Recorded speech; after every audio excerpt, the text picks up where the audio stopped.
"You dirty black girl, you can't afford this car." What the old woman did shocked the USA.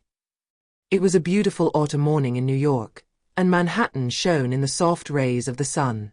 The streets were livelier than ever, the city vibrating with energy and movement.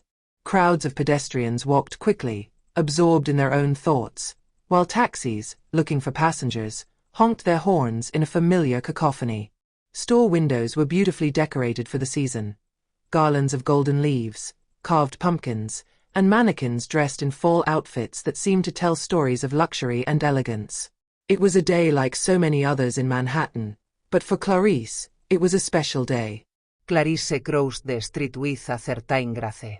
Her heels clicked on the pavement, a crisp sound that seemed to cut through the hustle and bustle of the city. She wore a chic black dress that hugged her curves perfectly, a high collar that highlighted her slender figure and proud shoulders. Her black hair was impeccably styled, straightened into a modern, sophisticated cut. His gaze was determined, and his eyes shone with quiet confidence. Clarice knew exactly where she was going and why she was going there. At 33, she had already overcome more obstacles than most people could imagine. The daughter of Haitian immigrants, she grew up in a small, cramped apartment in a difficult neighborhood, but she always had big dreams. She knew that the road would be strewn with pitfalls, that her skin color would be an invisible but constant obstacle. Yet every difficulty she had faced, every rejection, every subtle discrimination, every underestimation of her abilities, had shaped her and made her stronger. Today, she proudly walked the streets of Manhattan, not only as a marketing director at an innovative technology company, but as a black woman who had made her place in an often hostile world. His recent promotion was not the result of chance, but of years of hard work, sacrifice, and sleepless nights. She had made it in an industry dominated by men and privileged people, and today she was preparing to celebrate this important milestone in her career. Nothing could ruin this moment.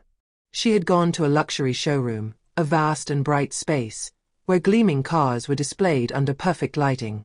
The air was cool and calm, in complete contrast to the hustle and bustle of the streets outside. Each vehicle was a work of art in its own right, its gleaming metal and smooth curves catching the light in an almost hypnotic way. Clarice had always imagined herself behind the wheel of one of these cars. Today, she was going to make that dream come true. She had saved for years, saving every penny to afford a luxury car, a symbol of everything she had accomplished. She was about to enter the shop, the door opening before her, when suddenly a voice, dry and sharp, stopped her in her tracks. An old lady had approached her. Clarice barely noticed it at first, absorbed in the anticipation of her purchase. But this old woman had a presence that could not be ignored. She was dressed in a bright white fur coat, her large sunglasses looking like she was trying to shield herself from the world while turning away from it. Her silk scarf, a vibrant red, fluttered behind her like a flag of privilege. She seemed apart from everything that was happening around her, as if the entire city was just passing by beneath her feet. But it was his gaze, piercing and condescending, that immediately caught Clarice's attention. Clarice felt a shiver of discomfort run down the back of her neck, but she didn't want to give this woman more importance than she deserved. However, the old lady stopped right in front of her, her eyes piercing Clarice's body as if trying to crush her. She looked her up and down, a sarcastic smile playing on her wrinkled lips. Then, in a breath, as if she were whispering a secret to the entire universe, she said in a haughty and contemptuous tone, "Dirty black girl, you can't even afford this car. Do you really think you can afford this?" Silence fell on the street like a clap of thunder. Clarice froze for a moment, her eyes fixed on the old lady who was still observing her with a condescending look. The remark she had just heard was more than brutal. It was a deliberate attack, an attempt to undo everything she had accomplished. Around them, the noise of the city seemed to dissipate, as if Manhattan itself was holding its breath at the scene that had just unfolded. Passers-by, at first indifferent, cast furtive glances in their direction, curious, but reluctant to intervene. Some looked down, others murmured among themselves, but no one dared to take the first step. One of the salespeople in the showroom, who had overheard the conversation from inside, looked down, his unease palpable. He hesitated for a long time, his eyes lowering to the ground, then to Clarisse, and finally to the old lady, as if he was looking for a way to act without finding himself in the heart of the conflict. Clarisse, however, did not move. She stood straight, her arms at her sides, her eyes fixed on the old lady with icy serenity. She had learned over the years that reacting impulsively to this kind of humiliation would only fuel the fire of hatred and stereotypes. She was not going to give in to provocation. Not today. Not in front of this old woman who seemed so certain of her superiority. Clarisse knew that dignity would be her best weapon. She took a deep breath and replied simply, but firmly, "I advise you not to judge people by their appearance. What you see in me is only a reflection of my hard work and success. I am here to buy this car because I deserve it." The words came out with almost glacial clarity, each syllable carrying the confidence of a woman who knew exactly who she was and what she had accomplished.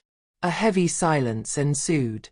The old lady, visibly destabilized by Clarisse's calm determination, rolled her eyes and shrugged her shoulders, as if she had already seen thousands of people believe themselves worthy without ever being so.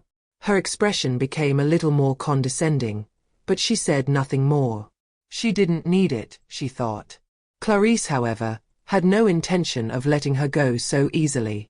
She knew that this kind of encounter should not go unnoticed. She couldn't allow this old woman to think she would go unpunished after insulting someone she didn't even know, let alone launching such a racist attack in public. If this old lady thought that her social status and her age would grant her a form of impunity, Clarisse was going to prove to her that this was not the case.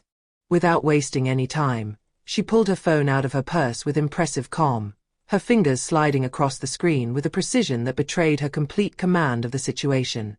Within seconds, she dialed Ethan Price, one of her company's key investors and one of the most influential men in the technology industry. Ethan had been more than just a collaborator. He had believed in Clarisse from the start, helping her overcome obstacles that seemed insurmountable.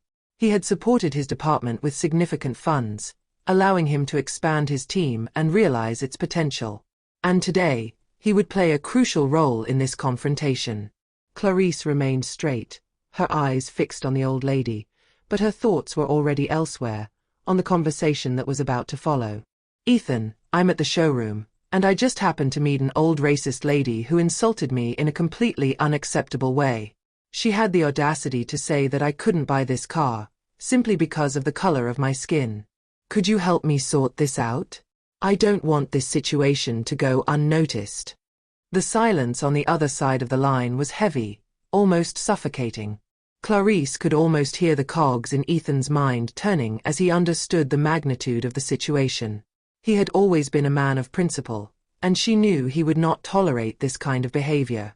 After a few seconds that felt like an eternity, Ethan's calm voice rang through the receiver. "Clarisse, I'm going to take care of this. I'm going to call the people in charge of this showroom, and we're going to address this in a very public way. This kind of behavior has no place in our society, let alone in a place where people are supposed to be respected for what they accomplish. I want you to know that I support you 100%. The warmth of his words comforted her, but she didn't have time to relax. The old lady, who had until that moment been frozen in silent contempt, finally seemed to understand that the situation had taken a turn that she had not anticipated. She sat up slightly, her gaze crossing Clarisse's with a mixture of defiance and disgust, but she remained silent. She knew that this confrontation was not going to end as she had imagined. Clarisse hung up, her determined gaze still fixed on the old lady. Each second that passed strengthened his conviction. She knew that what she had just unleashed would not be limited to a simple confrontation in this showroom. It was much bigger than that. She waited a few minutes, her mind already calculating the next steps. It wasn't just a matter of justice for her. It was about showing the world that a black woman could stand tall in the face of adversity and that silence in the face of racism was no longer an option. Soon, a showroom representative, a man in his 40s with a face marked by experience, approached her. He looked serious, aware that the situation had just taken an unexpected turn. The man, dressed in an impeccable suit, stopped in front of Clarisse and greeted her respectfully before speaking in a calm but firm voice. "Madam, I would like to apologize to you for the incident. We have contacted the authorities and have also notified the management of the company. This situation in no way corresponds to our values. Clarice listened attentively, her gaze as assured as ever. Her words were measured, but Clarice knew that this was an attempt by the sign to distance herself from the incident, to minimize the consequences. But it wasn't enough. She didn't want this situation to just be fixed. She wanted it to serve as a lesson, not only to this old lady but also to all those who still think that racism could go unnoticed, ignored. At that moment, the showroom doors suddenly opened, and a team of journalists entered the room, followed by several cameras. The atmosphere in the room changed instantly. The flashes crackled, capturing every moment, every look. Clarice did not allow herself to be destabilized by the sudden agitation. She remained calm, implacable, like a sovereign in her kingdom. She knew that this moment would stand out and that it was crucial to master it. She slowly turned her head towards the old lady, who, although still standing, now seemed a fallen figure. His face, an intense red, betrayed the shame that invaded his heart. The arrogance that had pushed her to insult Clarice had just turned against her. The image she had always wanted to project, that of an elderly, respectable and dominant woman, was quickly cracking. She realized that the situation was beyond her control, that the humiliation she had wanted to inflict on Clarice would now turn against her in a public, irreversible way. Clarice stepped forward confidently, heading towards the car of her dreams. She looked at it for a moment, a slight smile appearing on her lips. She placed her hand on the roof of the vehicle, a symbolic touch, as if she had always been a part of it. This gesture was not only an affirmation of his personal success, but also a strong signal. Clarice did not need anyone's approval to belong to this world of luxury and success. She had earned her place here, just as she had earned everyone's respect. Turning her gaze towards the journalists, Clarice gave a smile that was both confident and serene. She knew that the cameras would capture this image, and that, well beyond the present moment, this scene would mark history in an unprecedented way. The simple fact that she was able to remain calm, that she reacted not in anger but with dignity, would send a powerful message to the entire world. Racism, although still present, could no longer be tolerated without a response. Clarice knew that this moment would be studied, debated, and that her name would soon be synonymous with courage and resistance in the face of injustice. Minutes later, an official press release was issued nationally. The media announced the incident of the racist old lady and the rapid and decisive intervention of Clarice, supported by influential figures from the business world. The journalists relayed not only the content of the incident, but also the reaction of Clarice, who had refused to give in to provocation and had, on the contrary, transformed this situation into a moment of personal and public triumph. The comments poured in, praise for his composure, for his intelligence and his courage. But it wasn't all admiration. The public now seemed more receptive to the issue of racism in public spaces, in luxury and in businesses. As for the old lady, she quickly found herself overwhelmed by events. His attempt to discredit Clarice had backfired. She found herself caught in a media storm that was beyond her control. Accusations of racism and discrimination were now on everyone's lips. The silence that the old lady hoped to impose on Clarice had transformed into a public uproar. The old lady, unable to defend herself against such a media wave, had no choice but to present a public apology. But it was too late. The image she had built for years had collapsed. The old lady was no longer seen as a respectable figure, but as a woman overwhelmed by shame, the object of public disapproval.